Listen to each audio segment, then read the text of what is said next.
This debt, this destruction. Global news impacts us. We have to change the way we live. This is why we need independent media. Cheers and salutations. Welcome to this very special live stream here at Hardlens Media. For those who have been following us from the beginning, we have been a huge voice and vocal supporter for independents and third parties that are running for any office here in the United States. And we all know that third parties are needed now more than ever. More Americans, at least 50% of this population, are identifying themselves as independents. And I am proud to say that as we are covering this election cycle, we have one of the first of the presidential candidates to agree to come on to our show. You've seen him on Revolutionary Blackout Network, the Convo Couch, on the Jimmy Dore Show. He was also part of the Bernie Sanders campaign of 2016, as well as of 2020, including that election year. And now joining us here is Dr. Cornel West. He is running for the Green Party. Dr. Cornel West, thank you so much for joining us here at Hardlens Media. This is your first time on our show. Please introduce yourself and at least inform us about why you are making this decision to run in the 2024 election cycle under the Green Party. Well, first I want to say, though, brother, that it's good to see you again. You say we met in Philadelphia 2016. That is absolutely correct. At that moment, Bernie Sanders, boy, he made a decision, as many of us have been wrestling with ever since, and we've gone different directions. I always loved my brother, but it was with my dear brother, Chris Hedges, and he's on his way now to London to support my dear brother, Julian Assange, to be with his wife, Stella, his lawyer, and so forth. So he's in my thoughts and prayers. But I do want to salute you, though, brother. You strike me as one of the hardest working brothers in podcasting business. I'm telling you, it's just amazing how much you get in, the work you do, the readings that you provide, the insights that you put forward. So I just want to thank you, though, man. I want to start on that note. But no, for me, you can imagine that I'm at the point in my life now, it becomes a question of how do I bear witness to the love that's been poured into me? That I come out of a tradition on the chocolate side of Sacramento, California, the West Family, Shiloh Baptist Church, the Black Panther Party. I've been deeply influenced by. And it becomes a question of how do you really take seriously the quest for truth? The condition of truth is to allow suffering to speak and seriously seek justice. And so I look at the world through the lens of the least of these. Coming out of the 25th chapter of Matthew, it has to do with poor and working people. I don't care what color. I don't care what gender or sexual orientation, what Frantz Fanon called the wretched of the earth, the folk who just catching hell, whose backs are against the wall. And when I look at the electoral political system, I see so much legalized bribery and normalized corruption. And the question really becomes, how do we attempt to tell the truth about the two-party system, how it gets in the way, impedes and obstructs the empowerment of poor and working people, and really talk honestly about the role of big money in Wall Street and Silicon Valley, the role of the Pentagon and big militarism, the U.S. foreign policy deeply tied to U.S. domestic policy. These are kind of basic truths that a lot of our fellow citizens really don't get exposed to. You don't see it in corporate media for the most part. You don't hear it in the debates between the two parties. And so it's a matter of just trying to be a truth teller and a witness bearer, and to do that in such a way that it spills over into the electoral political system. So I'm not in that sense in any way a politician in the narrow sense. I'm just trying to tell the truth and bear witness to justice before the worms get my body, brother. That's fair enough. Now, look, I am a huge supporter of third parties, but since we started Hardlens Media with my colleague Daniel Lupker, and of course, huge shout out to our editor Faze, we have had numerous independent candidates on our show, be they non-affiliate with the Libertarian Party, Green Party, and let's be very clear here. The United States, we have a two-party, dare I say it, a single neoliberal establishment party that puts on the facade that our votes do matter. But unfortunately, third parties have constantly been getting screwed over, not only at the state level, but at the federal level. And I just also want to iterate here, too, and this is just my own personal opinion, that the Greens and, yes, the Libertarians dropped the ball in 2016 when there was a demand for maybe something new with the aftermath of how the 2016 election cycle turned out. And of course, there was the lackluster third party movement in 2020. And that's just my opinion, because again, Right. it didn't hold any comparison to what we saw with Dr. Jill Stein of the Green Party. And of course, Gary Johnson of 2016.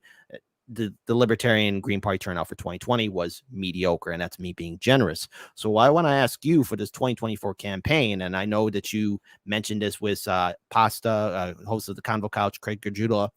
What will be your 2024 Green Party outreach? What kind of infrastructure are you going to be building to be reaching out to potential voters and perhaps reigniting voter interest into the Green Party? Because from my perspective, from what I've covered here in Illinois and our neighboring state in Indiana, the Greens could have done much, much more. And as a side note, it wasn't up until there was a point here, the Illinois Green Party, where it was acknowledged as a legitimate party up until 2010. What will be your plan for, one, voter outreach, and two, building a strong infrastructure even after the 2024 election cycle? Yeah, no, I appreciate the question, because for me, this campaign is a moment in a much, much larger movement. And it's a movement not just in the United States, in the American empire, but it's international. It's a global movement. It's an attempt to really come to terms with corporate power across national boundaries. This is why the ecological crisis is so inseparable from the economic crisis of grotesque wealth inequality, and how it's tied to the impact on poor communities, disproportionately Black and brown, so that white supremacy plays a crucial role as well. When it comes to infrastructure and institution, brother, I started with the People's Party. And That's I will correct. always be grateful for them for offering me the opportunity to run. Very quickly, it was clear that when it came to issues of institutional capacity on the one hand, and then also a certain kind of baggage given the internal strife of the People's Party, it became, I thought, incumbent upon me to keep the focus where it belonged. I didn't want any distractions. And so when I had these wonderful talks with Sister Jill Stein and Brother Ajamu Baraka, among others, it became possible to make that move to the Green Party. Again, Brother Chris Hedges was very important in this regard. Now, the Green Party already has 17. We could probably get up to about 35 or so within a matter of 2 or 3 months. Mm-hmm. So you see, when we begin in the fall, we should be up, we think, to about 30. And it's not just a matter of numbers, but it's a matter also of a certain kind of galvanizing power, trying to generate excitement, to give people a sense of vision and a sense of hope, not empty hope, but a sense of hope and possibility, but being honest that this is not about making electoral politics the fundamental site for freedom. Electoral politics is one vehicle. If you don't have a larger social movement in place, then the electoral politics becomes too isolated. And of course, it so easily gets devoured by corporate power and Wall Street seductions. Now, as you know, history's open-ended and unpredictable, brother. I don't know exactly what's coming. I know that what my aims and my ends are is to try to make this part of a much larger social movement that tries to bring together a variety of different people, figures, institutions in the name of a solidarity. So we're not going to get, you can imagine, any kind of unanimity. This is more jazz band than a military band. You know what I mean? We the coming together we're talking about is the lifting of voices. There's going to be all kinds of agreements and disagreements and so forth, but we're trying to realign the citizenry in such a way that they see what's at stake, which is life and death, destruction of the planet, destruction of American democracy. What it really means to talk about a democratic society in which the elites at the top have accountability in the economy and politics and in military decisions. And so that is a grand project, but I think we have very little choice for those of us who have a certain kind of calling and a tie to a cause. And that's really what this is about. It's about a calling and a cause. It's not about a strategy and a brand. You see, most politicians really just have a brand because they're marketeers. Whereas what I'm trying to do is to build, as you can imagine, on the legacy of Martin King, Fannie Lou Hamer, Dorothy Day, Rabbi Heschel. And of course, in Chicago, we could talk about Curtis Mayfield. Thanks for the shout out for the city. Oh, you ain't lying to me, Chi-Town. Good God Almighty. And the kind of work that you do as well, though, you see, because when we talk about a social movement, you can't have social movement without courageous voices in media that are willing to cut against the grain, that are willing to shatter so many of the lies that's coming out of corporate media that's misleading people and discouraging people. And so it's a matter of a kind of a moral reckoning, a spiritual awakening, a political renaissance. And in the end, it is about revolution in the sense that Martin King talked about it, which is the reshaping of our priorities. I understand that. And again, I just want to just add, this is a follow-up to it then, because I want to give a shout out to my colleagues at Indie News Network, because I was speaking with them in regards to this interview in advance. And I know my colleague Reef and Indy, shout out to you two guys. And I believe Colin also asked this as well. And this is something I have asked third-party candidates, and I will put this to you as well. The individuals that we've interviewed on my show in the past, be they libertarian or green, it's all about winning, and I get it, but there needs to be and then what comes after, because if you don't win, because we do know the amount of censorship that third parties get. And what will have to make this, I think, election cycle for Greens, your party, and Libertarians and whoever else is running is to get that coveted 15% in the media polls to be acknowledged, to be put on the debate stage with the two-party neoliberal establishment individuals in the DNC and the RNC. But then also to be federally recognized, you need to get 5%, I believe 7% or above, preferably at the double digits. So what is your overall goal? To win the presidency, or dare I say, to build the Green Party to be recognized as an individual institution that voters can continue to build on as a movement? Because ideally, I would like to see the Greens, and yes, to some extent, Libertarians step up and maybe win federal offices, the presidency. That's great. But a lot of Americans still are hesitant of the third party due to the media smears. Is your goal going to be just willing to build up the infrastructure, win, or is it a two-pronged strategy? Well, I would say it's multi-pronged. It's more than even two. It's a variety of prongs, meaning on the one hand, I am running to win because I don't know exactly what's going to happen. This is a very fragile moment. That Biden's running out of gas, that Trump may be on the way to jail, that No Labels Party may present a candidate, Manchin or what have you.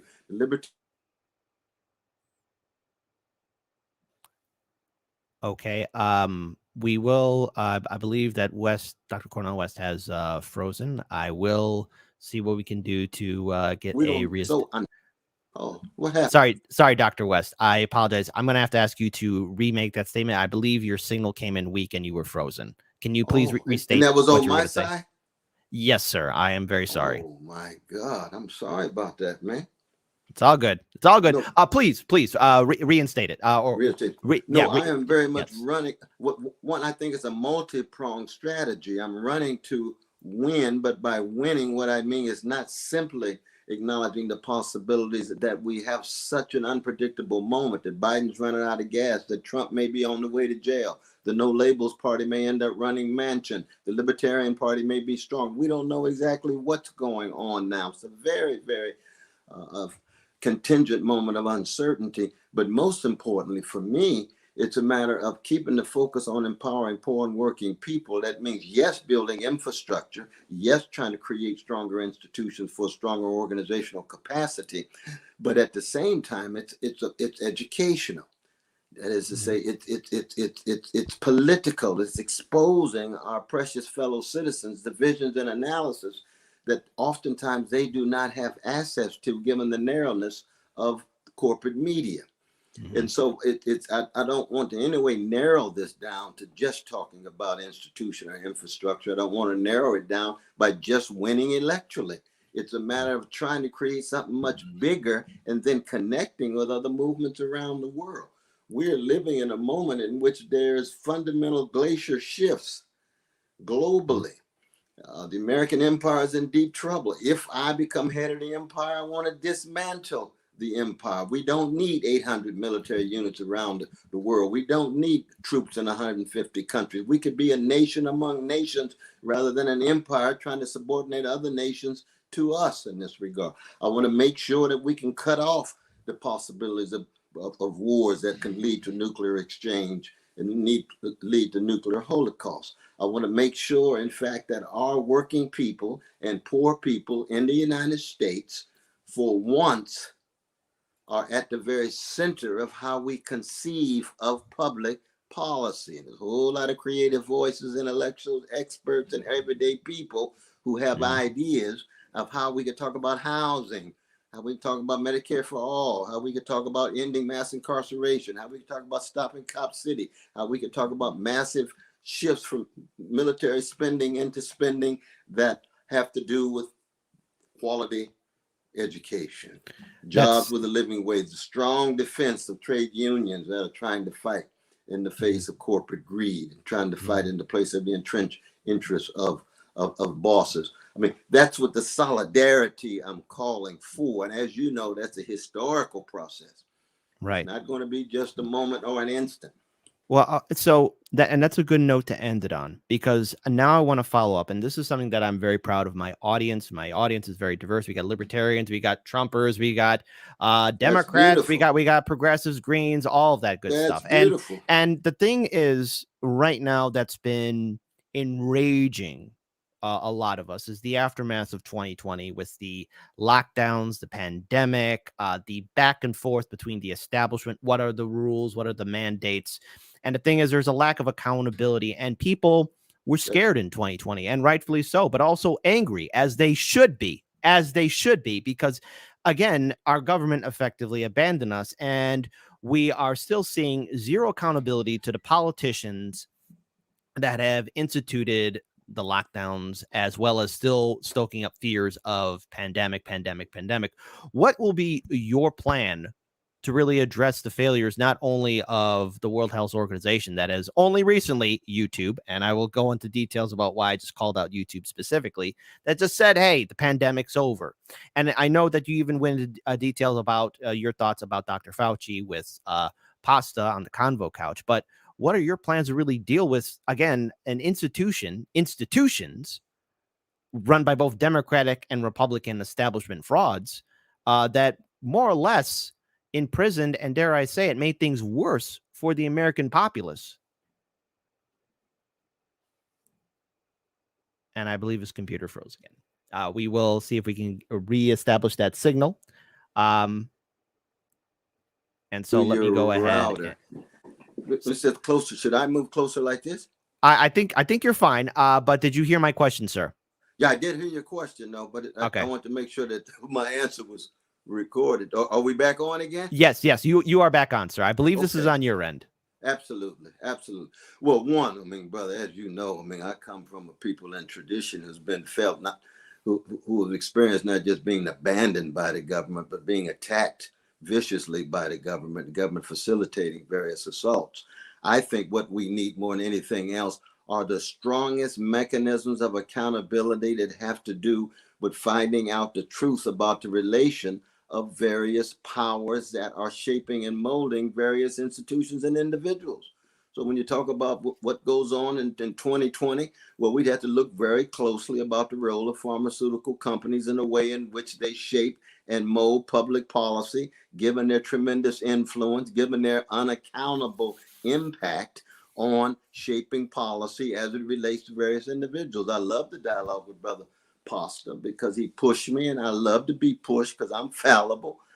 I'm falling. I need to be educated like everybody else. I've always known about the tremendous impact of pharmaceutical companies on our public policy. But in a moment of crisis, in a moment of overwhelming catastrophe, as it were, we need to find out the truth. Now, I don't like to be dogmatic and doctrinaire in that regard. I mean, usually people just present one book to me and say, well, this is the truth. Well, no, I think all of us fall short, but some books are better than others. And I'm thoroughly convinced that the pharmaceutical company has a huge and disproportionate amount of influence in shaping our public policy, not just during the pandemic, but thereafter and before.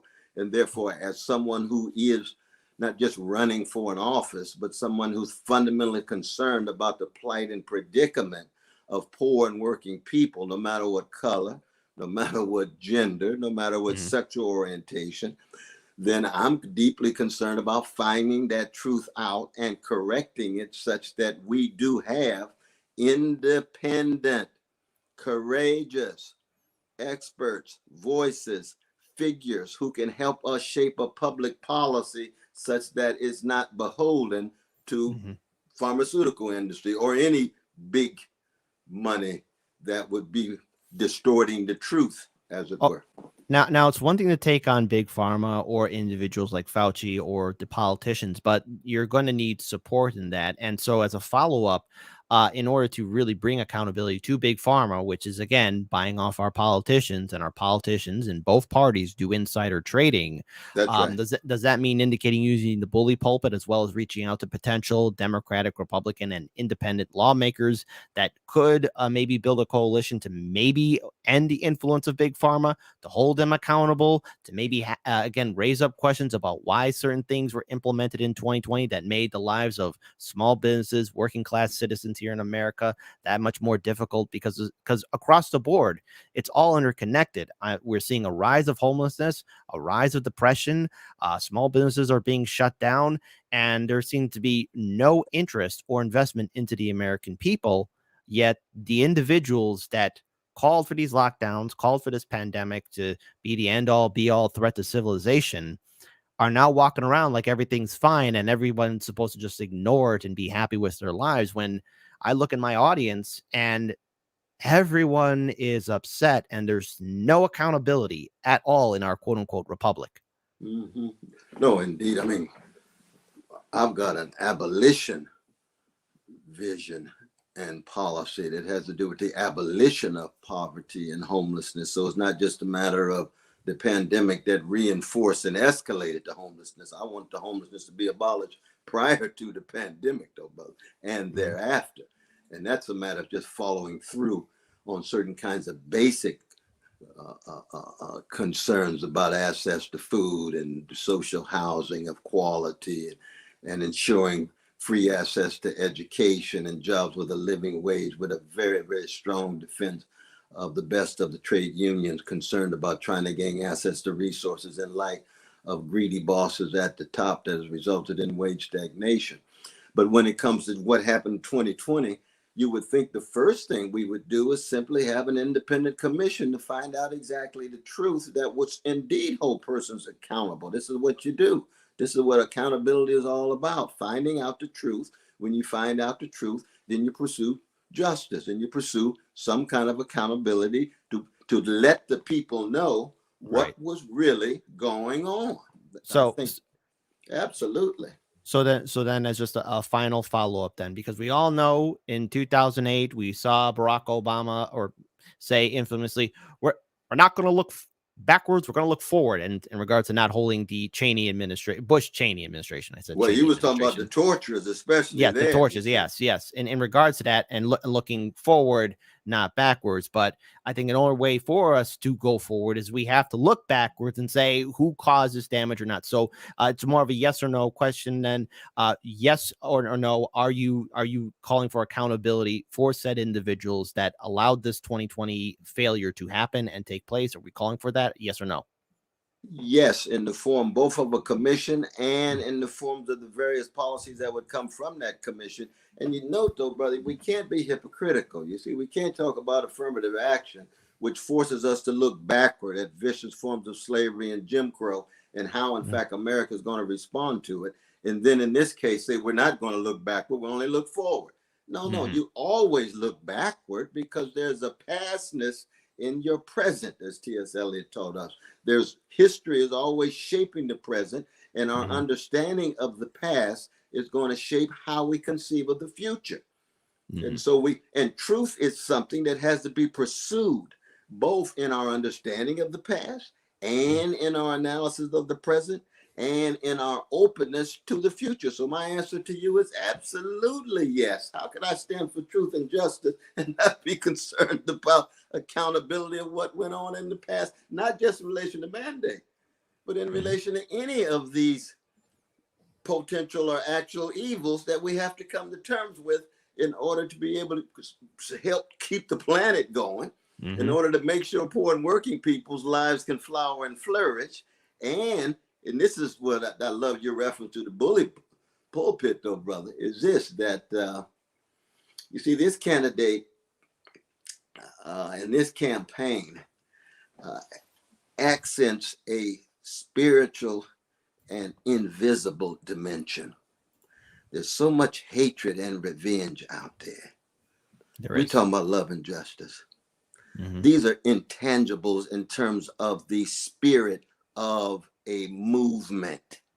And this is what Martin King understood. This is what Rabbi Heschel understood. This is what Dorothy Day understood. You can't talk about any movement. You can't talk about justice that's solely confined to policy. Any justice that's only justice soon degenerates into something less than justice. Justice is predicated on a profound care and concern of people who have callings that are fundamentally concerned with shaping the destiny of a nation for its betterment. So the very core of this campaign is about what? I want to introduce or reintroduce America to the best of itself.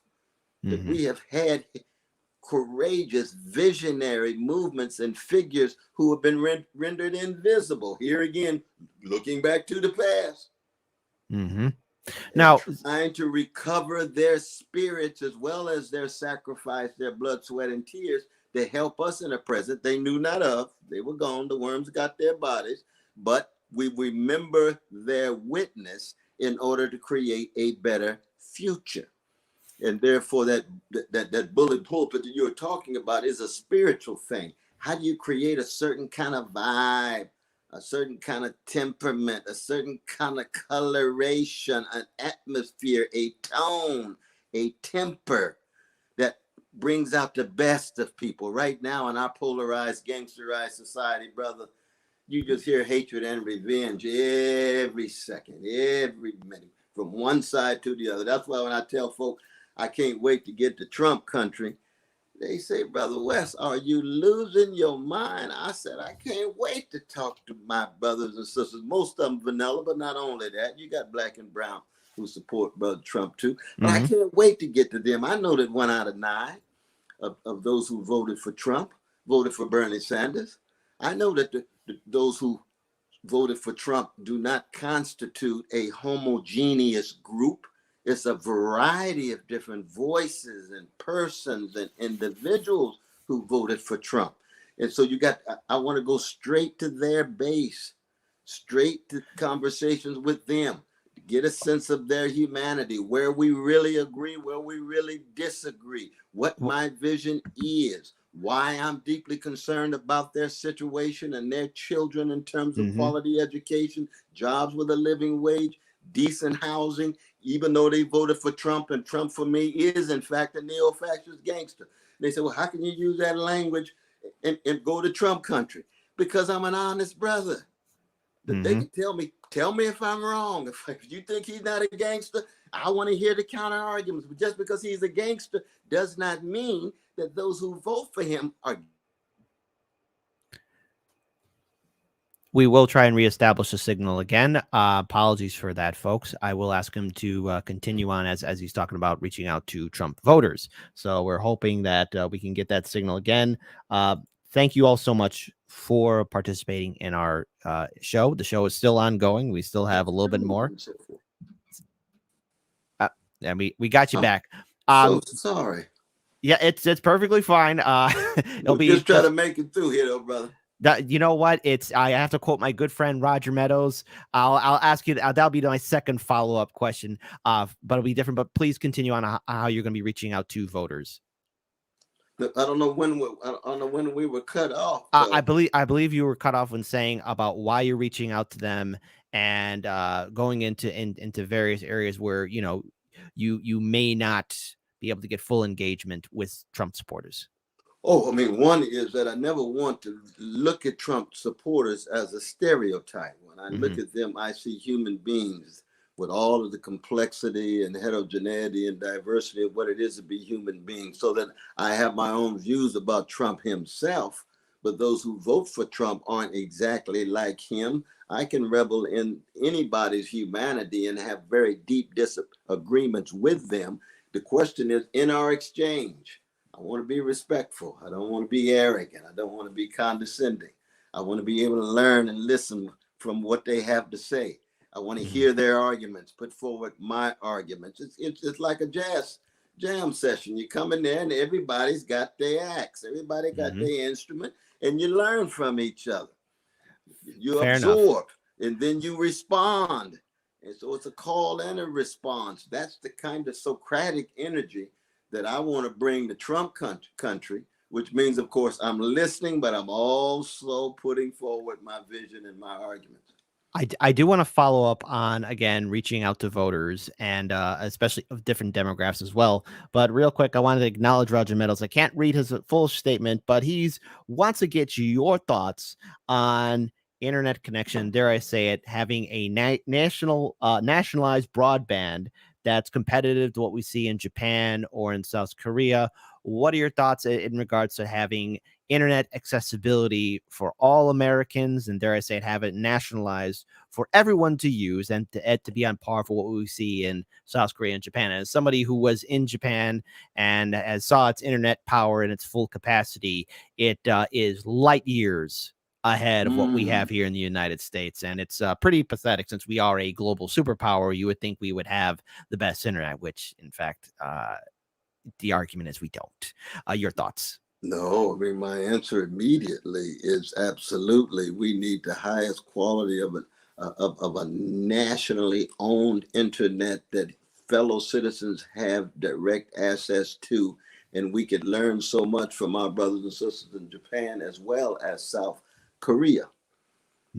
Fantastic. Now, I want to return back to outreach, because my audience wants to know about outreach, because it's one thing to reach out to Trump supporters. And the thing is, I believe that, yeah, we need to speak to people. The corporate media, however, as well as the two-party neoliberal system of the Democrats and the Republicans, have more or less successfully brainwashed a lot of us into thinking, well, it's got to be team red versus team blue. Now, I've spoken to Trump supporters. I've spoken to libertarians, Greens, etc. Everyone more or less has the same wants, hopes, dreams, their worries and concerns as well. But it's one thing to reach out to Trump supporters, which again is something I agree with. I think it's important to have dialogue. Politics 101 is convincing everyone that you are the better of all of your competition.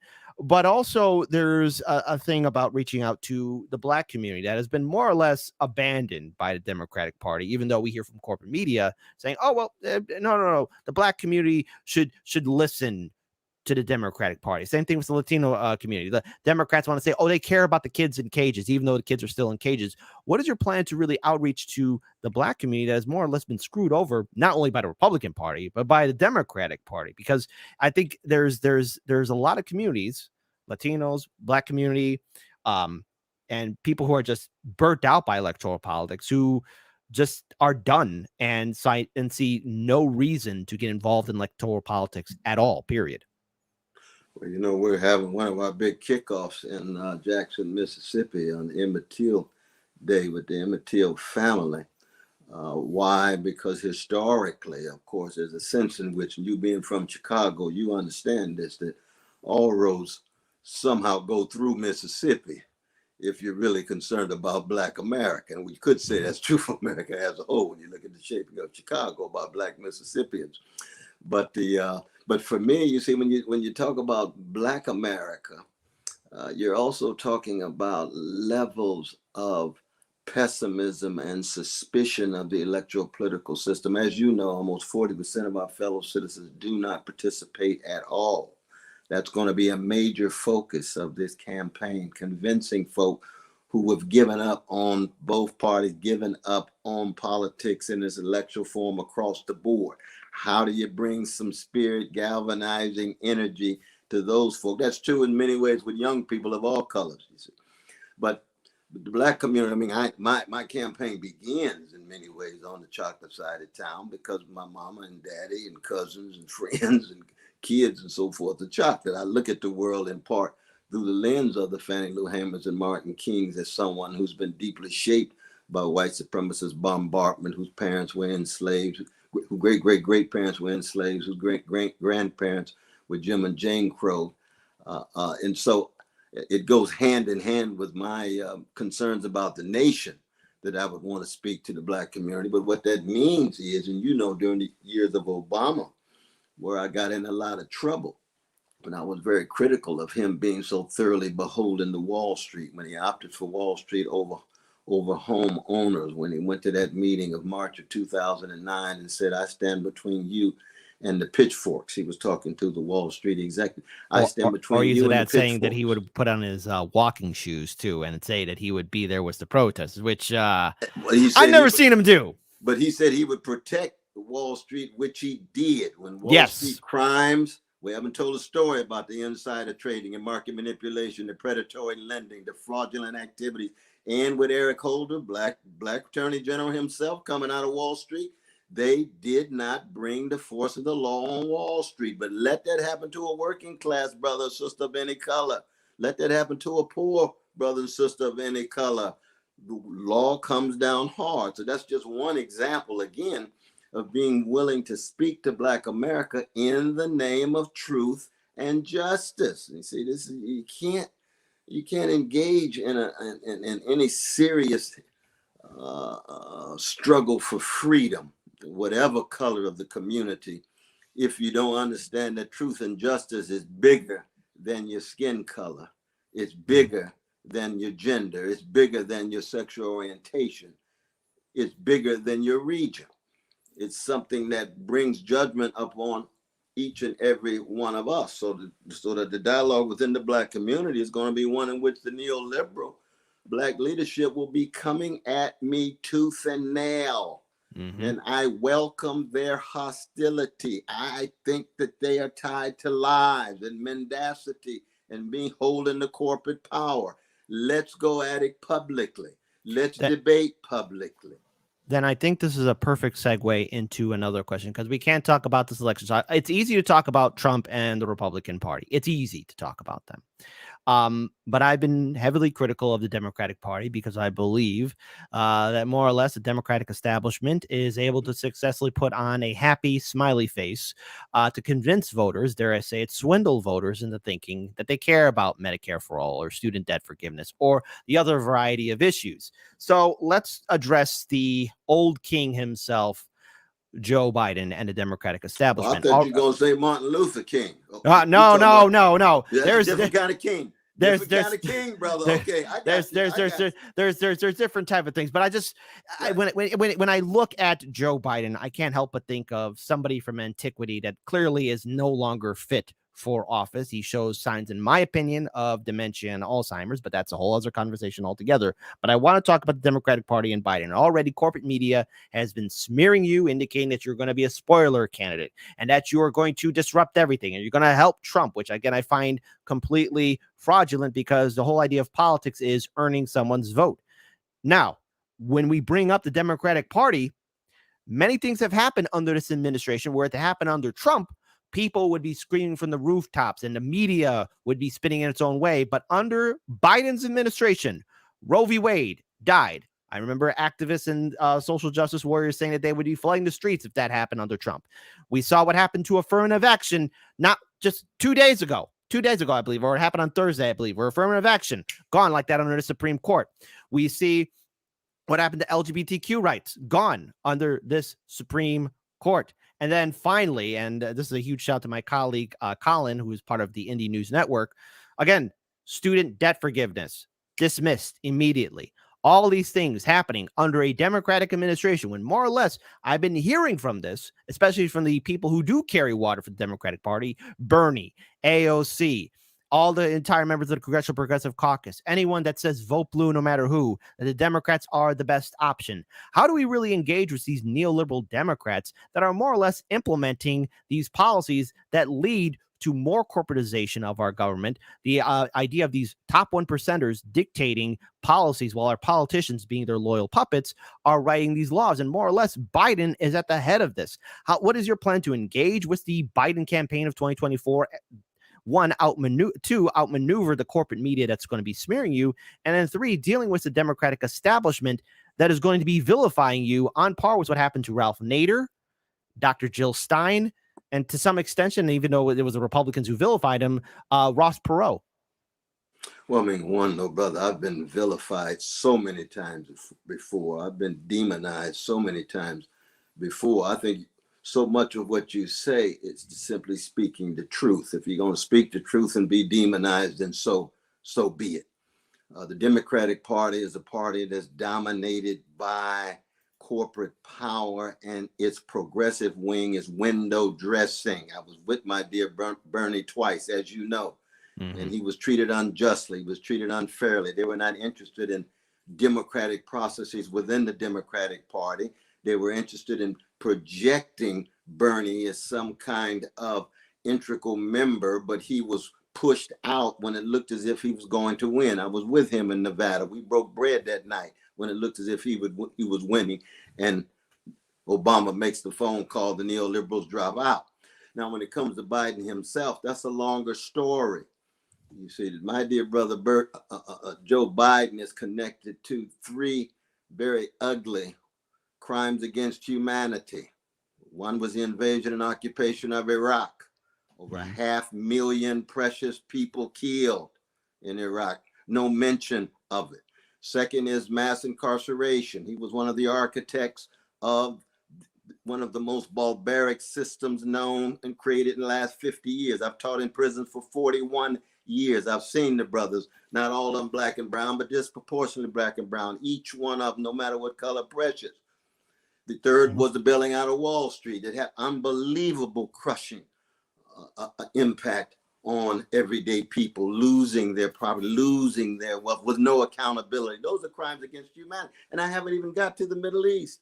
I haven't even got to the silence when it comes to Palestinians and the vicious Israeli occupation and so forth. There's other moments in U.S. foreign policy that Biden has not seen a war that he doesn't get excited about. And we're seeing this right now with Ukraine. And we can talk about Ukraine as well, because that's on the way to World War III. It's a proxy with a proxy war with the Russians. Now, I'm in deep solidarity with Ukrainian brothers and sisters in terms of their suffering, but there's no doubt that under the Democratic Party and under Biden, you got this intense provocation with the extension of NATO. Russia was promised they would not move 1 inch toward Russia. And now 13 former Soviet countries with missiles in Romania and Poland headed toward Moscow. Can you imagine what America would do if Russia had missiles in Canada and Mexico geared toward Chicago? They would blow them to smithereens the next day. That's how empires behave. That's how empires behave. So then what? The American empire was a great. So you have to, and that's not anti-American. That's the truth. And the question becomes, how do you talk about the truth in relation to justice, so that Biden himself becomes one with his militarism, Biden himself with his hypocrisy, and also his condition. And I pray for his condition in terms of decline of cognitive powers, because that's going to happen to you. It's going to happen to me. It's a human thing, but we just don't need presidents who are undergoing that process in public. That's all. But we have to be honest about that.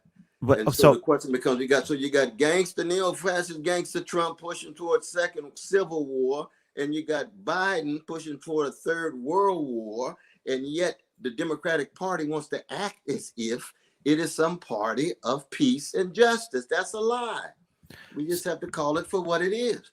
So then two follow-ups in regards to this. So you are going to be unabashedly going to engage the Democratic Party, because I mean, let's face it, there's no walking around it. They are going to be smearing you and attacking you. So you will push back against the Democratic Party, because it's one thing to point out. And again, this is something I was disappointed with the Green Party in 2020, where everyone was still suffering from Trump derangement syndrome. I get it. Trump triggers a lot of people. But when you have somebody like Howie Hawkins say, well, maybe it's better for people to support Biden, and then obviously he's running in the Green Party. I mean, I don't know where that fits into anyone's political motivation. You're running for office, but you say, hey, vote for my opponent. You are fully on board with staying with your campaign, staying with your message, but also engaging with the smears and the Democratic establishment, as well as the Biden campaign as they come after you, correct? Ready, prepared, and I think in the end, able to deal with any smears they have coming at me to the degree to which I'm committed to truth and justice. Now, if it's a critique and it turns out I'm wrong, I admit I'm wrong. I'm a human being and so forth. But I'm certainly going to be standing. And keep in mind, brother, I'm not really standing in any way by myself. I want to reemphasize over and over again, this is a moment in a movement. Mm-hmm. Right? We got strikes coming up in just a few weeks. I want to see which side these politicians are on. I'm on the workers' side. I see the Democrats and Republicans going with the establishment. Top City. Let's see where the politicians come down. Democrats and Republicans. You see what I mean? Mm-hmm. These are the kind of issues where you have to put your body, your word, and your commitment to your cause, and not just your little flashy brand. Most of these politicians just have a brand. They don't have a cause. Mm-hmm. Now, and I'm actually glad you brought that up about the strikes, because, again, when we see what's happening right now, and obviously I know the answer to your question in regards to where the politicians will stand with Cop City or with workers. I mean, they're going to go with the establishment through and through. I mean, the Democrats and Republicans are both uncreative in my mind, and I know it's expected of them because they are not creative people. And I don't want to go any further because, again, it's pretty offensive. I don't view these politicians as people, but that's a whole other story. They're still human beings. They're just cowardly. They're cowardly human beings. You are a better man than me. You are a far better man than me. But with that being said, yes. with in regards towards these strikes and obviously what's going to be happening with Cop City and how it's going to be covered by the media has its narrative. But unfortunately, in this day and age, there is mass surveillance happening on American citizens, and not to mention ridiculous internet censorship and corporate media bias as favored by big tech. We here at Hard Lens Media were censored not once but 8 times by YouTube, and thankfully, due to our wonderful audience made of various people of the different political spectrum, but also our allies in independent media. Shout out to Jimmy Dore, INN News, Convo Couch, RBN, and so many others. Apologies if I'm missing you guys, but we were able to at least stand up against this censorship. But obviously, independent media is needed to cover these stories, but yet anytime there is an alternative opinion, big tech, corporate media, the establishment is quick to call for censorship. Anytime there's a whistleblower or an activist or a journalist who heroically shares information, case in point, a gentleman named Edward, who is, again, I got to be careful with the YouTube algorithm, unfortunately, because it gets triggered, who is somewhere in the Asian continent, snowed in somewhere. And then, of course, you've got an individual named Julian Assange, who is wrongfully in prison. So what is your plan to really deal with, and either that, end this ridiculous surveillance and censorship that is happening to the American people? Because the First Amendment is fundamentally important. Free speech is needed to hold those people in power accountable.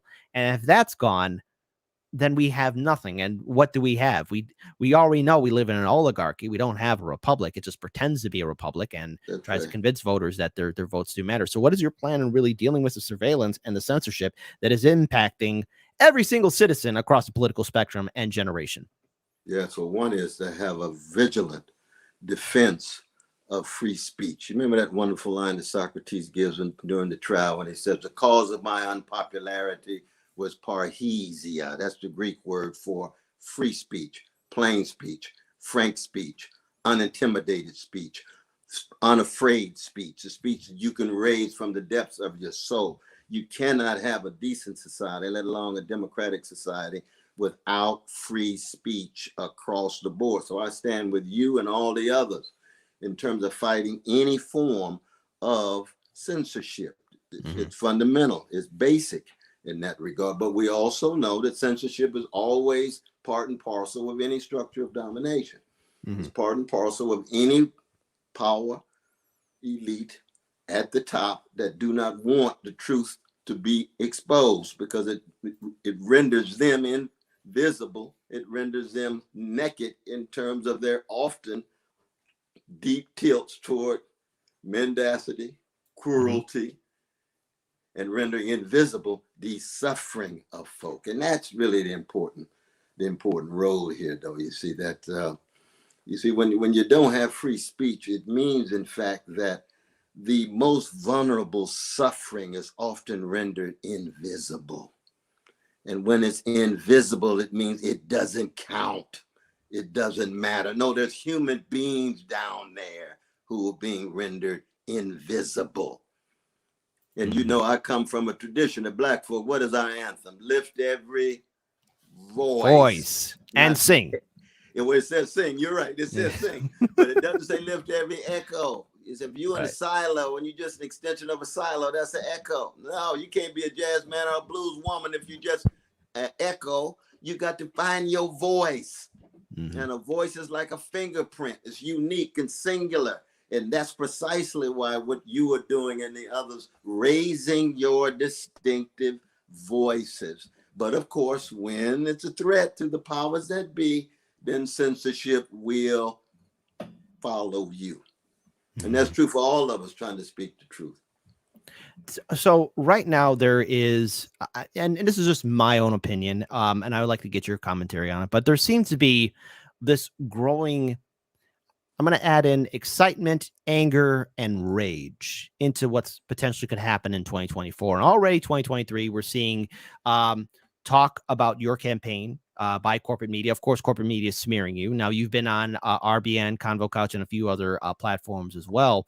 But what other areas will you be doing outreach? I mean, RFK Jr. had that Twitter, as well as DeSantis had that Twitter space with Elon Musk, and there's also doing town halls. I mean, voter outreach is going to be fundamentally important. And what I found really disappointing about previous third-party candidates, I mean, no disrespect to Dr. Jill Stein, I mean, no disrespect to Gary Johnson of the Libertarian Party, but even this is all over with third parties as a whole. It's that maybe the unwillingness or being hesitant of going on independent media or alternative platforms, or dare I say it, maybe even crossing the Rubicon and going onto Fox News, even though everyone who says go on Fox News, you're automatically vilified. What is your plan to really reach out? Because right now, our cell phones, our computers, they are part of our lives. They're attached to us whether they like us or not.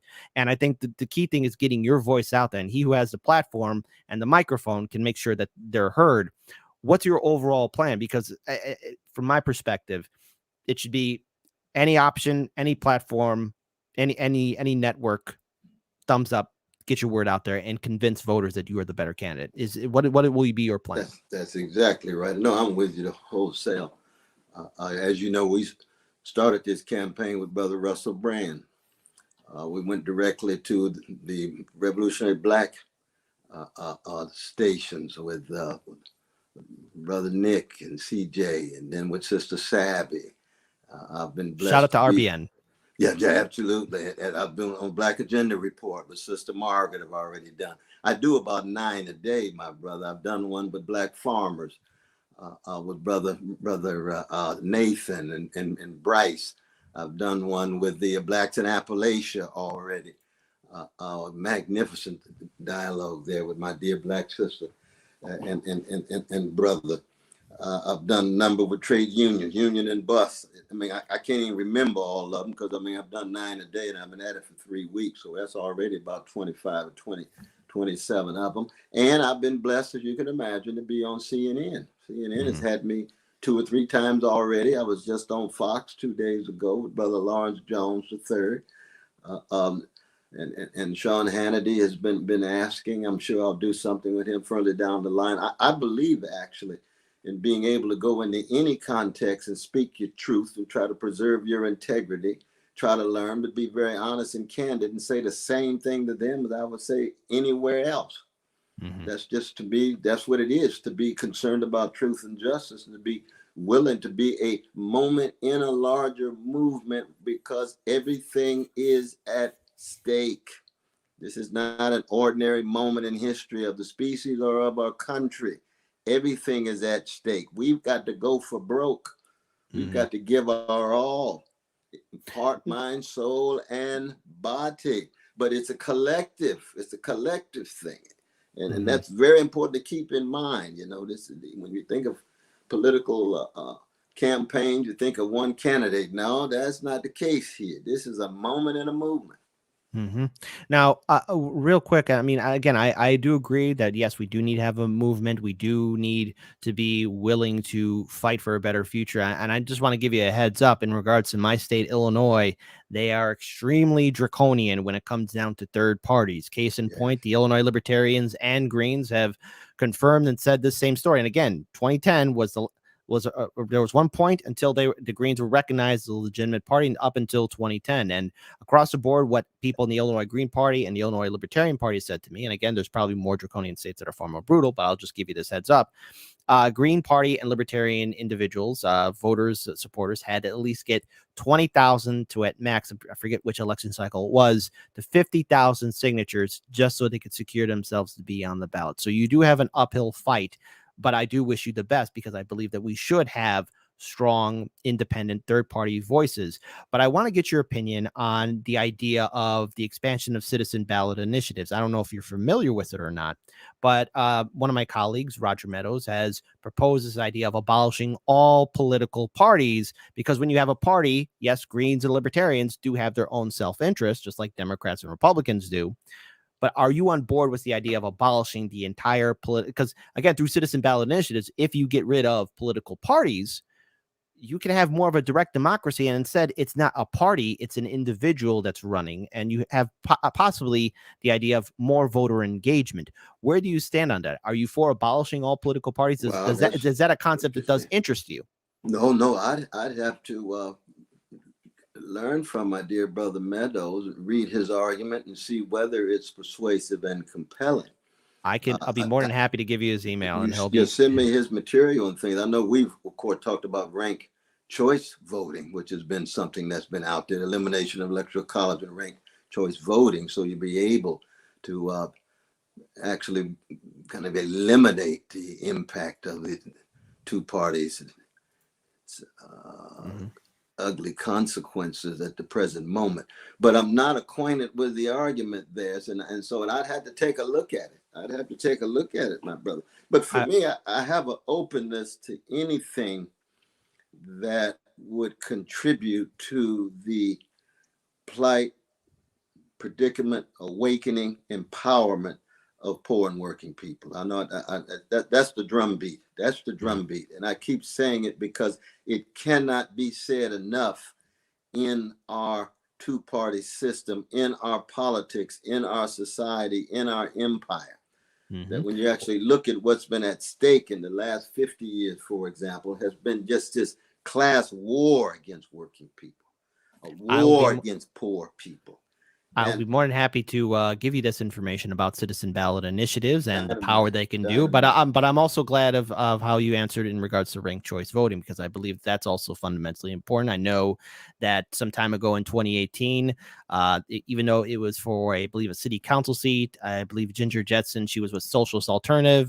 That's a group that Kashama Sawant is a part of. The Democrats and Republicans actually worked together bipartisanship to make sure that she would be at the bottom. So there was ranked choice voting there, but they were able to use it in a way in which they were trying to work together to stop her voice. But I'm glad that we actually have a support of ranked choice voting, and as you're interested to know more about citizen ballot initiatives. And I just had a wonderful conversation with my dear sister Tashama, and her crucial role that she's playing with this escalating class conflict and this strike that's going to take place, and her particular organization playing a very important role, it seems to me, in that regard. All right, and in regards to this coalition, look, in 2016, Bernie Sanders more or less had lightning in a bottle. It was probably the powerful metaphor. Yeah, but he let it go. He captured it and then he let it go. And there's no argument there. And I could say that more or less I had high hopes that he would be ready in 2020, to which I was disappointed. However, already when you talked about going with the Green Party, I know that Chris Hedges was there at that town hall that was filmed by INN, where there was Kashama Sawant there. What kind of coalition are you trying to build? Are you looking at trying to reignite what was set in 2016, because there's so many groups out there right now. Everyone is disenfranchised and everyone wants to do something to make an impact. What will be your outreach to these other progressive left groups, and dare I say it, maybe even independent people who are more, I guess, right wing or Republican, libertarian, and that in regards to the political spectrum? How are you going to be building that coalition? Because it seemed like only a once in a lifetime thing that we saw was Bernie Sanders, and unfortunately, I feel like that is gone now. What will be your overall method? Well, what we want is something bigger than what my dear brother Bernie had. You see that Bernie didn't hit the issue of reproductive rights in the way that I think one could have. And we see now this very intense attack on women. We didn't have a strong Black component. We had myself, we had, of course, the inimitable Sister Nina Turner and others. But on the ground, we didn't really have a Black component that was sizable and that was that could play such a integral role. Disenchanted followers of Trump are also potential for strong progressives in the trade union movement. Deeply prophetic religious folk, Judaism, Christianity, Islam, Buddhism, bell hooks, I can't forget my dear sister, or Gandhi, prophetic Hindus. All of those are crucial communities and constituents. And many of those did hold back with Bernie. I think, so Bernie was historic, there's no doubt about it, but it had tremendous limitations, let me put it that way. It had tremendous limitations. I think we have the possibility and the potential, my brother, to go far beyond what my dear brother Bernie was able to do. Now, it's one thing to say that, but from what I've been covering, especially since then, unfortunately, human beings are professionals at that. We're very good at fighting each other, and I've saw members who were once allies and close friends, and I want to give a shout out to INN and Miguel H in my live stream chat for bringing this up. A lot of these groups that were with Bernie, they're now at war with each other, or more or less don't want to speak to each other anymore. And there's a lot of ego, pride, and I guess I don't want to go further with hurt feelings, but that is something to address, because it's been an overall problem that's no one's been willing, or perhaps maybe courageous enough, to really try and fix. Well, one, you got to find out what the wounds are, because it's true. We are human beings. As human beings, we got fears, insecurities, and anxieties, and we've got envies and resentments. But that's the worst. We've also got possibilities of breakthrough. We've got possibilities of being courageous and compassionate, and growing and maturing. Shakespeare says, ripeness is all. A ripening of a movement is one in which allows an embracing of a solidarity that replaces the older hostilities that were in place. So that if they're at each other's throats today, they can conceive of a moment where maybe they're part of a larger movement, where they're in the same movement without necessarily feeling as if they had to be at each other's throats. Well, that's the role of a movement. That's the role of what a ripening movement is all about. And that's what, again, at this point, it's aspirational, because I just came out of the blocks 2 weeks ago. You know what I mean? But you just keep tracking. I'm coming back to hard lands now. This is not, I pray, this is not my last time, my brother. Oh, whoa. The door is always open for you to be back onto our show. We are a morning show. We're live 9 a.m. Central on YouTube, Odyssey, Rockfin Rumble, and now on Kick as well. No related. I mean, Kick, K-I-C-K, not K-I-C. It'd be great if I had a network named after me, but that's a whole other different story altogether. But yes, we will be more than happy to have you on. I do want to ask this, because I know we got a few more minutes left. I know we said we're kind of going a little bit over an hour, but that's fine. That's fine, though, bro. Just give me a few more minutes of your time. I go with the spirit, man. It's not Chronos and calendar time. We go with the spirit on these things. Fantastic. So this is something that I've spoken with my colleagues who are part of the Post Duopoly show. That's RBN, as well as another show, Do Dissidents.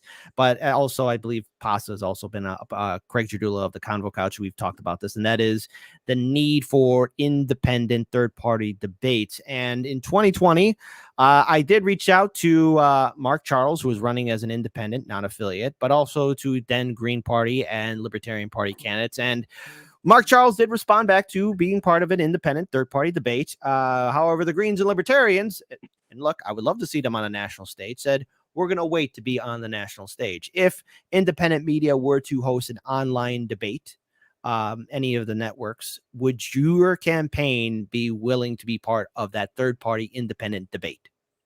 I know I would, my brother. Okay, I would definitely be a part of it. Very much so. Then that means so much to me. Now, number two, in regards and to I'll show up. I'm not just saying I'm going to do it and then all of a sudden don't follow through. Thank you. But I'm sorry to interrupt you. No, that's perfectly fine, because at least you're consistent, and I will at least hold you to that. I will also put on the same pressure to the Libertarian Party as well, because again, I believe in being consistent and supporting independent third-party candidates. And if you're going to be on my show or any of these independent shows with a presidential debate, then it needs to happen. So then number two, obviously the Green Party you're affiliated with it currently right now, the primary situation, because I think there's this whole idea of, are you the nominee, or is there nomination process? There's a nomination process. I'm glad you brought this nomination process, because again, in 2020, I want to give a shout out to my colleague Nico House, as well as the Convo Couch, Hardlands Media. We covered it as well. There was some questions about how that primary played out. What are your plans on, one, for the election integrity for the Green Party primary, but also, again, the United States doesn't really have a clean track record with election integrity as a whole, because we have a thing called Citizens United, and because this is where money is speech and corporations are people. So first, with the Green Party primary, there were concerns about that, ensuring that there's election integrity, because there's a lot of people who are still, and I have to agree with them, rightfully upset at how it turned out with the nomination process of Howie Hawkins. But then going further for election integrity and ensuring that you get at least federally recognized as a third party. Ideally, I want to see you win. I want to see third parties win. What are your plans with dealing with those two issues? First, let's talk about the Green Party primary. Well, one, of course, I'm going to come in with a sense of humility, and I'm going to follow the rules of their nomination process. There's a national gathering in August, and I'm going to be a part of. And then, of course, next August is when they have the big convention. I plan to go to a variety of different sites in order to make the case for my brothers and sisters in the Green Party. And so I think I want people to know that this is a nomination process, and it's one that one wants to take very seriously indeed. And yet at the same time, one also is keeping the focus on those issues that the Green Party historically has been focused on, which are those of environmental justice, social justice, gender justice, racial justice. And for me, as you can imagine, you see, it's a very important spiritual dimension here. Mm-hmm. To get beyond the hatred and revenge, to get beyond the polarization and gangsterization, in order to accent the unseen and the invisible, as well as the seen and the visible. And that has to do with the vibe and the spirit and the coloration of how one proceeds. Because that's how you try to touch people's hearts and minds and souls. And you can't fight escalating fascism with milquetoast neoliberalism that doesn't have heart, passion, vibe, and spirit. The only way you fight fascism is to get at its roots, and you get at its roots by providing an alternative vision, alternative passion, alternative spirit that touches people's hearts and minds and souls, not simply their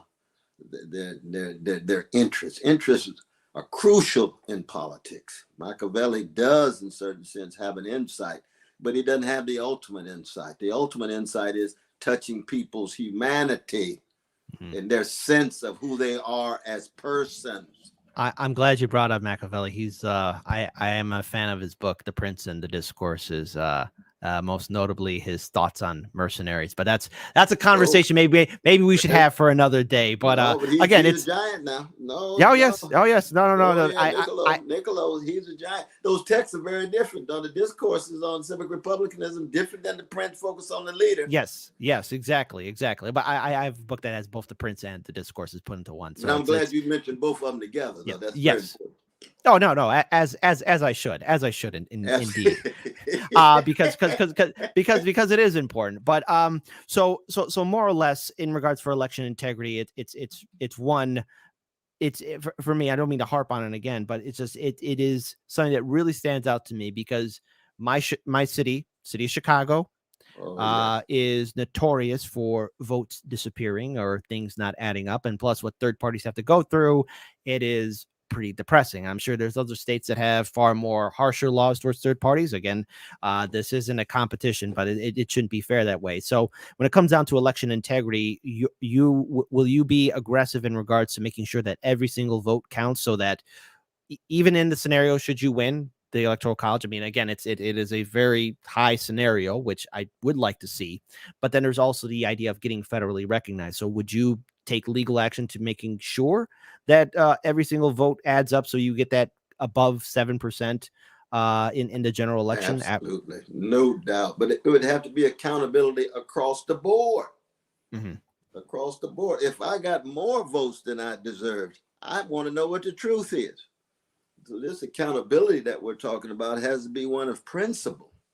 Mm-hmm. Absolutely right. But you also keep in mind too, I mean, you're dealing with a ruling class in the American empire that engages not just in character assassination, but in literal assassination. The mechanisms of repression are just so intense that if you do constitute a fundamental threat, you've got to really keep track and be very, very careful in that regard. When you talk about Julian Assange, I mean, he would be one of the first persons that I would pardon if I were to win. Same would be true with Snowden. Same would be true with Mumia Abu-Jamal. Same would be true with H. Rap Brown in Arizona.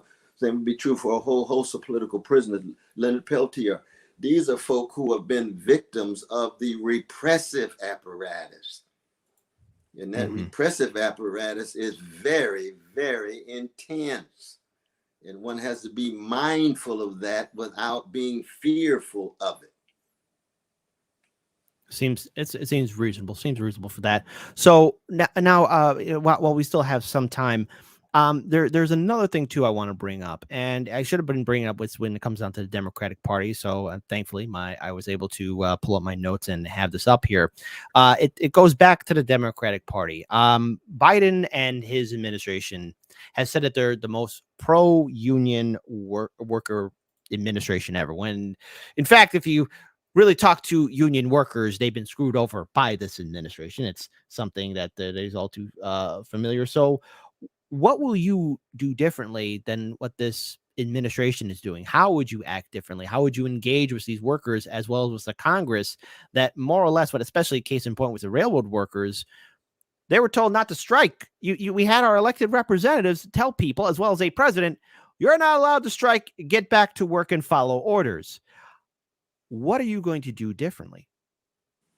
Well, one, that it's very rare in the history of America that there be a president who is consistently on the side of workers, given the class conflict that is built into any capitalist society.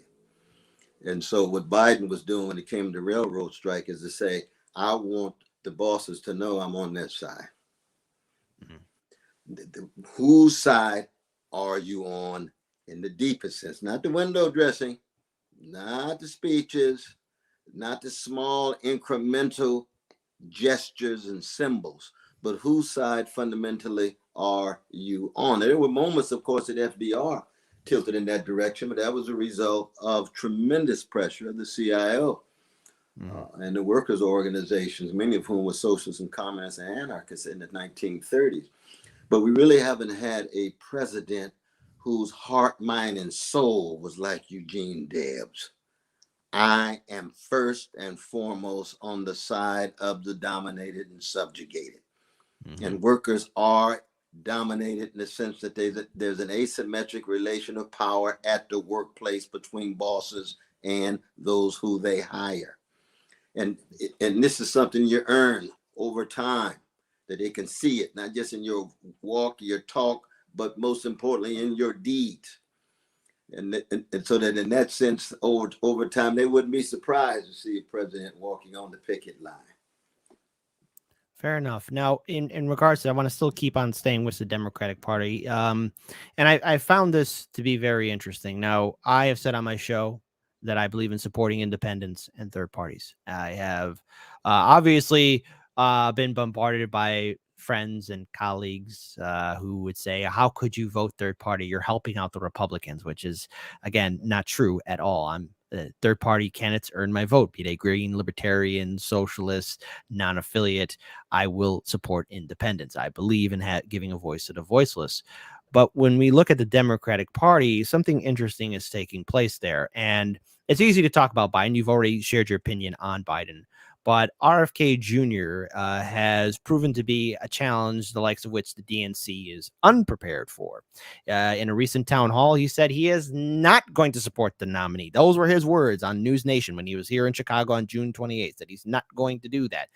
He has proven to be another form of establishment, or I say it maybe somebody working outside other establishment talking points, but he's being proven to be a challenge to the Democratic Party. And he's went on record saying that he wants to regain the Democratic Party. And we've seen people try and reform it or take control of it. Case in point was the failure of Justice Democrats and brand new Congress. Your thoughts on RFK Jr.'s statement, number one, obviously doing something that I would never hear Bernie say, and that is, I'm not going to support the nominee, which is pretty courageous in my perspective. Again, it is. It's something that probably everyone in the Democratic Party probably cried over their spilt milk. But again, let more on. I can't be too mean to them. But also number two, the idea of regaining the Democratic Party. What, in your perspective, can that ever be done? Because obviously, if third parties like Greens and Libertarians are eventually recognized, you'll still have to contend with Democrats and Republicans. And dare I say, maybe this could change them. Maybe not, for me, for the worse or better. Your thoughts on RFK Jr.'s two statements on not supporting Biden, but also trying to regain the party and making it return back to what it once was. Your thoughts? I think it is a very courageous statement, though. I've always had a certain respect for my dear brother RFK Jr. We worked together. We at his annual gathering in Las Vegas, dealing with environmental racism and tort law. He was always kind to bring me in. We had wonderful conversations with he and Sister Carrie, his beloved sister, and so forth. I've been very critical of my dear brother RFK Jr. too, because with that flip-flop when it came to the Palestinian brothers and sisters and the vicious Israeli occupation, I thought that didn't reflect a kind of a backbone that you need. You had to be able to stand on principle. You had to be stand on integrity. If somebody calls you an anti-Semite, you tell them, I don't have a minute for anti-Jewish hatred. I don't have a second for anti-Jewish sentiment, but that does not stand in the way of me being in solidarity with any people who are being dominated and subjugated and dealing with apartheid-like conditions, no matter who they are. In this case, it's precious Palestinians. I didn't hear that out of my dear brother RFK Jr. Or same would be true with Medicare for all. There's a whole host of things that I would put pressure on him. But for him to say that to me, I think is courageous. And we'll see what happens when he's really put to the test. And if that's so, then what happens after? I would ask him, have he and his people come our way? Or we'd be able to try to work some things out to be forces for good against the corporate duopoly. We have to have that sense of jazz-like improvisation and openness and flexibility, but always be very, very clear and honest about our disagreements. And that to me is what it is to have a candid kind of a solidarity. So then pretty much you would be open, if it were to happen, maybe a debate, town hall conversation with RFK Jr. in regards to differentiation of policy issues? Oh, I talk to my dear brother anytime. Fantastic. Now, on your show, in the club, or in the church, or whatever it is, Catholic or Baptist. Fantastic. Well, we could see if we can get it done here in Chicago. If that can be arranged, I'll be more than happy to get Heartlands Media to get that set up. But then we have to go to the other side of the political spectrum. And that is the return of Donald Trump. And the way I view him and how liberals and Democrats and core media have going after him, it's similar to the Roadrunner versus Wile E. Coyote. Every single time since I remember him getting elected into office, everyone keeps saying the walls are closing in on Trump. This is it. Justice, justice, justice. And he managed to wiggle his way out of it. And to quote Dave Chappelle, especially for his set on SNL when he was bringing up the fact that Trump is saying that the system is rigged, and Chappelle quotes the moderator, "How do you know it?" Trump responds back, because I've used it. And let's face it, Trump most notably said in 2016, when it came down to money in politics, I give these people money, they do what I say. And in 2024 now, he has a huge amount of support compared to his competitors.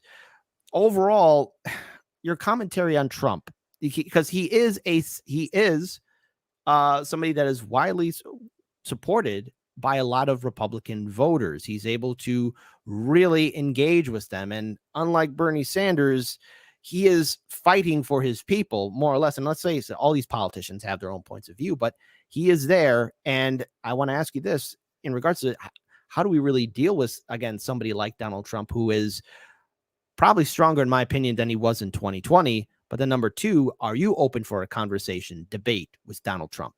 Oh, sure. Shoot, I'm open to a debate with Brother Trump yesterday, let alone today, any moment, any second, because I've got a lot of gangster in me, so I know a gangster when I see one, and I know exactly how to engage persons who are forever preoccupied but not getting caught, rather than actually trying to say something consistently and follow through on a conclusion that's persuasive. That he in some ways is so parasitic on the Democrats. He's parasitic on the neoliberal milquetoastness, so that he can always be over against them, over against them, over against them. He rarely has a chance to lay bare his own constructive vision. What does it mean to talk about the greatness of America? What is its content? What is its substance? All he's got to do is pit some vague greatness over against the arrogance, over against the hypocrisy, over against the condescension of the Democratic Party. He has not encountered anybody who has a strong, positive, constructive vision and passion, let alone intellectual and moral perspective that goes at the core of his rottenness. He hasn't been confronted with that. And I can do that with a smile, and I'll do that calling him Brother Trump. Because as a Christian, he's still made in the image of God. So he's got the capacity to be better. He chooses to be a gangster, you know. So first of all, I'm glad that you were saying that you'd be more than happy to have these conversations, because what we hear from the establishment and corporate media is don't talk to RFK Jr., don't give him a town hall, don't talk to Trump, don't give him a town hall. You're more than willing to speak and debate with these two individuals, which I think Americans are demanding, and I think this establishment and corporate media are ill prepared for. So as we are nearing the end, but I don't mean to, I want to get your thoughts, because I don't mean to cut you off. So please, what were you going to say? No. I was just listening, though, brother. But I think it's sad, though, isn't it, that we just can't follow through on the Black national anthem of lift every voice, you know? Isn't that something that people just get so scared, intimidated, afraid of this voice as opposed to that voice? Can you imagine what the world would have been like if there were no jazz, and jazz is all about finding your voice? No blues. Blues is about finding your voice. And when you find your voice, you recognize you can't find it unless you bounce it off against earlier voices. History makes a difference. No coal train without Johnny Hodges. You know what I mean? No Aretha Franklin without Marion Williams, you see. But at the same time, it also means you have to be humble enough to learn and listen, and you have to stay in contact with the humanity of the other voices that you disagree with. See, that's a spiritual achievement. That's a moral breakthrough. If you just come in cussing and trashing folk, that doesn't take too much. Anybody can do that. But if you're really trying to have a conversation and push people, and then say, these are the consequences for the precious poor and precious working people we're talking about. This is not just about you and I, Brother Trump, you and I, Brother Kennedy, you and I, Sister Williams. No. We're talking about precious human beings who are trying to make it from womb to tomb. Fair enough. Now, one other, I have two more questions, and obviously we've gone a little bit more over time, but I'm No, happy that's with that cool. nonetheless. That's cool. A lot of my audience, they are burnt out by electoral politics. The people I talk to, they are burnt out by electoral politics. What do you want to say to individuals that are just sitting on the sidelines, choosing not to get involved? I mean, they saw the hype was Bernie in 2016 and 2020. Everyone saw firsthand how Tulsi Gabbard was wrongly smeared by corporate media, vilifying her into some arch nemesis. And of course, then we have the aftermath and the effects of Donald Trump and how the Democrats were only focusing on going after him, and not caring about working class citizen. And as soon as Biden got into office, everyone went to brunch. And not only did things not fundamentally change, they got fundamentally worse. What do you want to say to people who just, that's it, I don't care anymore, I'm burnt out? What do you want to say to those individuals right now who are sitting on the sidelines? Well, one, I would say that voting is only one particular form of being an activist. For people who are breaking their necks, wrestling with house evictions, wrestling with trade union movement, wrestling with struggling against Cop City and so forth and so on, then I can understand it. I want people to participate, and I'm not going to fetishize voting and fetishize the ballot and so forth. I don't think that great emancipation comes through voting, but voting is one particular tool, one particular weapon. And when a movement comes along that spills over into electoral politics, then it's not politics as usual. It's going to be very, very different. But I can understand the suspicion. I can understand the skepticism. And we have to try to speak to it and say, okay, we tried, and let's see if we're true. Let's see if we're true. So I can understand that. I resonate with that suspicion and skepticism myself. Absolutely. I just want retail skepticism. I don't want wholesale skepticism. Fair enough. Wholesale skepticism means in the end, then you just become quietistic. That's the worst thing you could be. That's the worst thing you could be. Keep fighting in your own way. Fair enough. Fair enough. And I do think we do need to have a re-engagement, and I'll be more than happy to send you information on citizen ballot initiatives. So real quick, I want to share with my audience where they could find you on social media, especially with your campaign, because I believe that we need to spread the word out. This is your campaign website.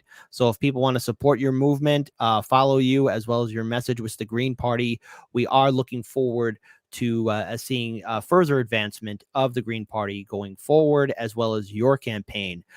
For my viewers and subscribers, are there any events or current town halls that you will be participating in? I know you mentioned it earlier that some media networks such as Hannity would be having you on, but obviously voters want to know where they can follow you, where they could see any kind of potential live stream. Is there anything coming up right now that would engage them? Well, I do so many Zooms, though I can't keep track of all the Zooms. I mean, tell them to just watch your show. You know? As you should. As you should. Hey, watch your show and watch Black Agenda Report. Watch Revolutionary Black Media or something. But it's true. But the town halls really won't begin until at Mississippi in August 25, 26. And I'm really going there as one invited by the magnificent folk down there in Mississippi to zero in on the legacy of Emmett Till, his 68th anniversary of being murdered by white supremacists. But there'll be a whole host and wave of them after that, very much so. But I do plan to be somewhere where that strike is taking place against the UPS, and I do plan to be in Atlanta to fight against this Cop City, but I just don't know which days right now. Definitely. But I want to thank you, my brother, very fantastic. much so. One last question, and as this would not be Hard Lens Media if we didn't ask this question. Obviously, there are many varying flavors of pizza out there in the world. What is your favorite type? Chicago style, New York, or something else? You know, brother, I'm very underdeveloped when it comes to that great food, pizza. But when I eat pizza, I like pepperoni and pineapple. I don't know if I have to cancel you yet, but all right, I'll let this slide brother, just this once. I highly recommend that dialectical interplay between pineapple and pepperoni against that bread. Wow. All right, this is it's breaking news here. Okay, fantastic. So number one, I'm more than happy to invite you back on our show. No, this is not the last time, no, brother. no, we got it a long won't. campaign. We got a long, and I appreciate it, and I do learn from you. I want you to know that, man. And I'll be more than happy to send you that information about citizen ballot initiatives. So for our viewing audience, yes, the show will be going on. I will be reading the super chats and commentary. We'll be playing a short 30-second video clip. So Dr. West, you can exit. Thank you so much for joining us. Folks, please stay tuned, especially for those super chats. I will be more than happy to read them, as well as commentary from the audience. And again, thank you so much for your time and all the best to your campaign. And I will say this to all the candidates, including the Republicans and Democrats and Libertarians. Hardlands Media will have you on our show, and I think it's long overdue that we have these conversations. So thank you so much for your time, and all the best to you, Dr. West. Thank you so much, my brother. Stay strong now.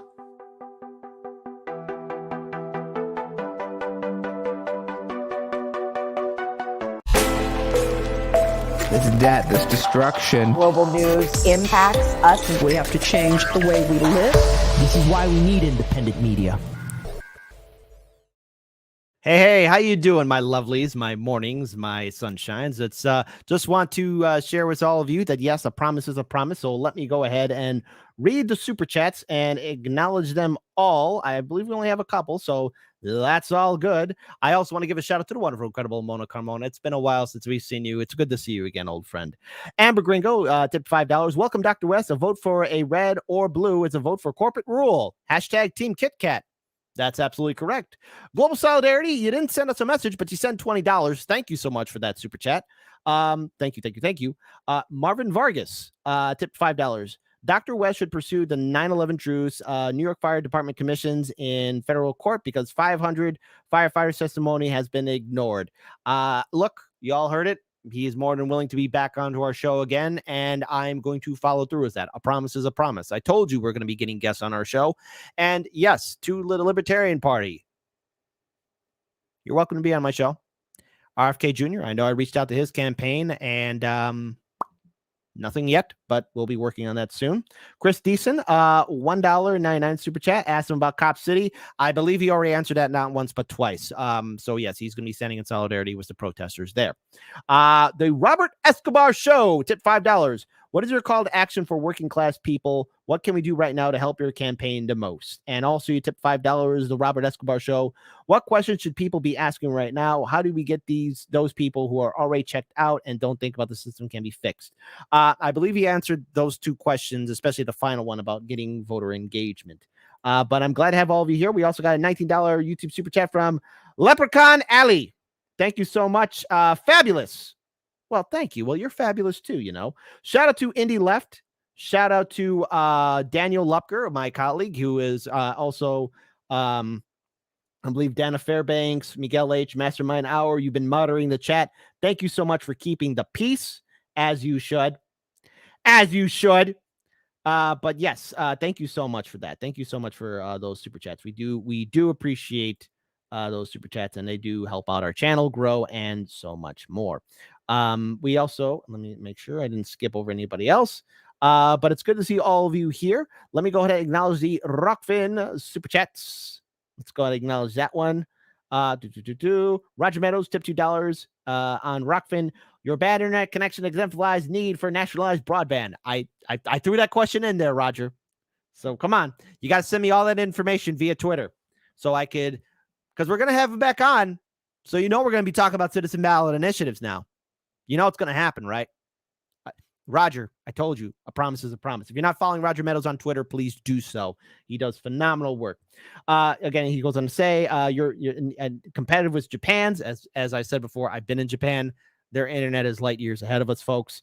In performance, speed, quality, and reliability, universal access, you can make it part of the federal jobs program while letting states and municipalities offering their own equal to or better than the national. What do you say, doctor? As an elder gentleman, you were around when we had postal banking before LBJ rescinded it in 1967. With that said, I am asking, would you be willing to reinstate public banking So, which doesn't need an act of Congress. The president have the power to do this. Some services the Postal Service can offer without a change in law include paycheck cashing ATMs in postal lobbies, bill payment, electronic money transfers. Also, Roger Meadows tipped $2. Here's a website for a campaign for postal banking, as well as past Chicago Congressman Danny K. Davis's bill of a national infrastructure bank bill, House Resolution 4052, that would be a national public bank for the nations, creating millions of jobs in power grid, broadband, transportation infrastructure, employing people in their communities. And I believe that is Roger Meadow also tipped $2. My argument for the benefits of abolishing political parties. Send me all that. Send me all that, Roger. Also, Roger Meadows tipped $2. I thought we had a ceasefire. What the hell? We do. I just asked him what he preferred. He said he likes pizza, pepperoni, and pineapple. I just asked him what style. I asked him what style, Roger. If you're going to ask about pizza, you should have asked about the New York City Council ending coal-fired pizza. Are you on the New York Pizza Party side, Kit? I am. I was just asking. It's okay to what kind of style you like what kind of music you like, Come on. The piece is still, I'm still the princeps. And princeps, okay? The Augustus, the first amongst equals. So there you go. And it says, you don't like my music, says, Kid is a good presenter. Good cadence and engaging. Why, thank you. And as you should. As you should. By the way, let's see.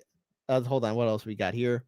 Good to see all of you here. Shout out to all of you lovely people. I want to make sure I at least acknowledge all you good people here. By the way, we got Fred Edward. Good to see you. Sorry, I didn't see you in the chat, but thank you for also moderating the piece as well. Really do appreciate it. I do have some music by Jesse Jet so we can enjoy it all and have a wonderful afternoon. Please be sure to like, comment, share, and subscribe. Please hit that ring bell notification because that way, it will help us out with our channel. The YouTube censorship is unfortunately all too real, and it severely impacts a lot of content creators. So I do ask everyone, if you do have time, please consider being a patron supporter. By being a patron supporter, you're making sure that all of our operations go forward. And I want to give a huge shout out to these wonderful patron supporters who are keeping us alive. Again, patrons, we do appreciate it. Now, if you can't be a patron supporter, I want you to, number one, enjoy the show. Number two, enjoy the show. Number three, enjoy hanging out with the chat. And number four, share our content on social media. It does boost up our algorithm, but please, please, please, please, please do that for all of your content creators who you follow on social media, on YouTube. It's gonna help. It's gonna help. It will help indeed. So if you can, please do that. They'll be forever grateful.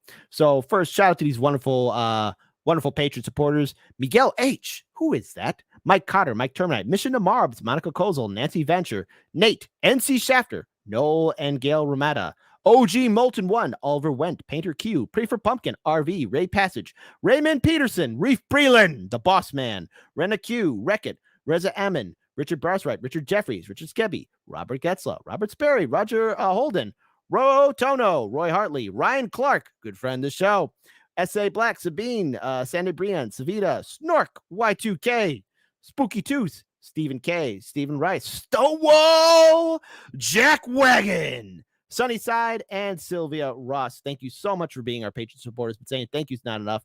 By being a patron supporter, also, you'll be helping us making sure that we'll be ready to cover the DNC convention that will be happening here in Chicago in 2024. By being a patron supporter, you're making sure that we can get new gear and equipment and do proper interviews and content so that all of you are made aware of what's going to be happening in Chicago. And I hope it will be an interesting convention and not a mediocre convention. Okay. I know what I want. I know what I want indeed. So again, shout out to all of you wonderful patron supporters. Yes, we do have a Substack. We are also live on Kick as well. That is our new streaming platform that we are on. I will be updating the website very soon. I got to reach out to my good colleague FaZe and so much more, but I'm just going to let him rest on the weekend because I know, first of all, mandatory thumbs up for my good friend Daniel Lupker and FaZe. For those who don't know, Hardlands Media, and this goes out to the entire Chicagoland area, or if you live near Chicago, Hardlands Media is part of 99 Perspectives. That's a studio we are part of. So if you want to know, let me start over again. I just stuttered and stammered. If you want to know more about 99 Perspectives and you're in the Chicagoland area, here is 99 Perspectives. Check them out. Again, so that's what my colleague Daniel and FaZe are operating in. They do phenomenal work. That's 99perspectives.tv. I'll be posting it here in the live stream chat, so be sure to check that out. So be sure to check that out as you should. But also, more importantly, it is a Saturday. So I hope all of you have a safe and wonderful weekend. Please take good care of yourselves. Keep your heads on a swivel. Keep on winning. And we'll see you bright and sharp Monday morning, 9 a.m. Central. That's right. Heartlands Media is live every Monday through Friday at 9 a.m. Central on YouTube, Odyssey, Rockfin, Rumble, and now on Kick. So pour some whiskey in your coffee when you join us. Grab a mimosa when you join us. Smoke a bowl when you join us. Chew on some shrooms when you join us. Chew on some cocoa leaves when you join us. And if your boss has a problem with it, tell him to F right off. And if you're going to work, be safe on that day, whatever day you come. And if you're coming home from work, on whatever day you're listening to us, be safe coming home from work. And if it's your day off, dance off, pants off. Until then, folks, peace. Take good care of yourselves. This has been one hell of an interview. Please keep on winning, all of you. Take good care of yourselves. Shout out to all of our viewing members who are watching us on Kick, Rumble, Odyssey, Rockfin, and here on YouTube as well. This interview will also be available on our TV show, Can TV. That's right. Heartlands Media is on television. Bad Cookie says, Kit, I told my boss you told him to F off. Now I'm getting sent home. You tell him to go see the White House counselor. All right, folks. Take care. We got some music by Jesse Jett.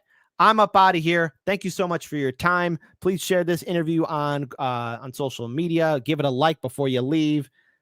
Let's listen to some music by Jesse Jett.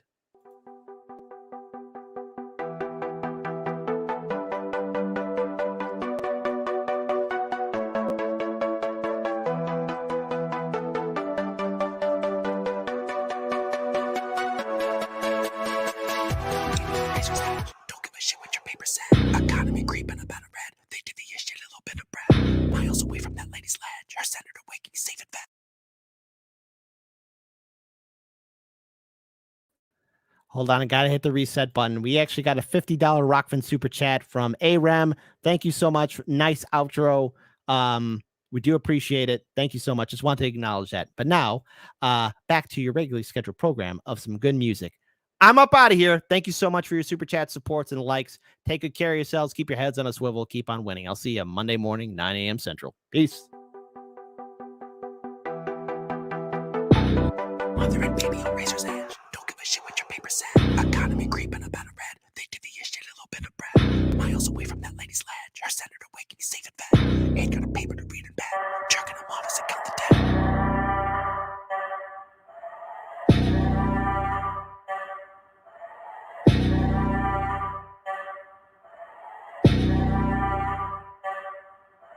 Gorillas in the mist, skin suits in the Senate. Water in the streets, chest deep like it's Venice. Water out a tap in Jackson comes blacker than resin. Black incidentally like most of its residents, which is why it isn't on your television, isn't on the lips of your president. Well, I'm admitting that as evidence. I've been fleshing out a case to be made for the testament. I don't know what our collateral count is, but doubt it is less than the estimate. You just show us a hospital, watch as we Dresden it. Our propaganda gets taken to heart, and you're scarfing it, like it or not. If you think that you aren't, I would urge you to pick that apart, cause you're drinking it, smoking it, driving it, dressed in it. We pay for it, pray to it, bathe in it, fill up the basin, and babies are blessed in it. Ask no questions, bask in the pestilence. See, honey, when the plague goes live, you'd be wise to invest in it. See, honey, when the plague goes live, just between you and I, that's an industry sign that they're all done testing it. And come 2025, they will all be confessing it. And then a few small fry fall guys all fly from the precipice, who are doomed to be wasted like shell corporations, dissolving to vapor, then gone with the resonance, gone with the sense and the sentiments, gone with the dust of the remnants, gone with the ghosts of the regiment. Gone like those families in Gaza whose bodies and homes are demolished when Israel sets up a settlement.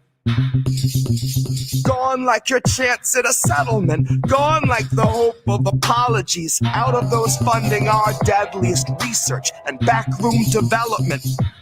Gone like your shot at a measly "I'm sorry" from the mouths of our own bioterrorists. God, you cannot imagine the face of the monster. You can't even fathom the scale of its carapace. It's under your feet, yet you're barely aware of it. You see it's quietly judging the scope of your suffering, sizing you up like a therapist. Then it rides in your guts like a parasite, growing in size and excreting a culture that's purely embarrassment. Equal parts Manson and Maryland, equal parts something we push into madness and something we'll gladly exploit and objectify 50 years after it perishes. Carefully crafted and planned and arranged like a monarchy's marriages. Fucking cousins or otherwise, scourge of the colonized, staged and displayed for the sake of retaining those imperial barracks. And all to expedite a special type of anglicized dysplasia. The kind where half the world is waking up to learn they're being raided, raped, and robbed of all their heritage by Charles and his caravan of 30 servants' carriages. The kind where each in the procession is worth infinitely less, till eventually they're paid in sums of crown-approved disparagement and bonuses of shame, till they're finally told to thank the highest-ranking inbred pig named king of every garrison. One who rose into his power all immaculate, like Harris did. Well, now that garishness is melting down like paraffin that hardens in a shell and shelters terrified and threatened royal terrapin. Those that rule with zero question, although nobody elected it. Democracy was here till we dissected it. Democracy was here until the exhibition exodus. And the loss of that democracy is just a threat for those who've yet to recognize the scent of bait or know the taste of desiccants. Democracy was here and now the smear is all that's left of it. Democracy was here and now the smear is all that's left of it. Mother and baby on razor's edge, don't give a shit what your paper said. Economy creeping about a rat, cause they divvy a shitty little bit of bread. And miles away from that lady's ledge, her senator waking, he's safe and fed. And ain't got the paper to read in bed, jerking him off as they count the dead. Mother and baby on razor's edge, don't give a shit what your paper said. Economy creeping about a rat, as they divvy a shitty little bit of bread. And miles away from that lady's ledge, her senator waking, he's safe and fed. Ain't got a paper to read in bed, jerking him off as they count the dead. Mother and baby on razor's edge, they don't give a shit what your paper said. Economy creeping about a rat, as they give you a shitty little bit of bread. And miles away from that lady's ledge, her senator waking, he's safe and fed. Ain't got a paper to read in bed, jerking him off as they count the dead. Mother and baby on razor's edge, don't give a shit what your paper said. The economy creeping about a rat, as they give you a shitty little bit of bread. And miles away from that lady's ledge, her senator waking, he's safe and fed. Ain't got a paper to read in bed, jerking him off as they count the dead.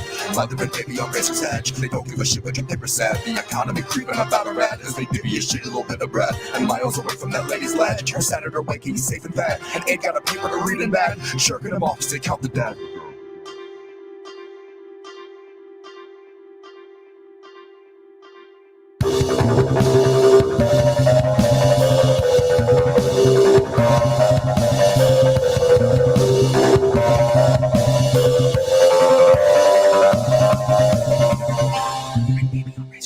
Don't give a shit what your paper said. Economy creeping about a rat, they divvy a shitty little bit of bread. Miles away from that lady's ledge, her senator waking, safe in bed. Ain't got a paper.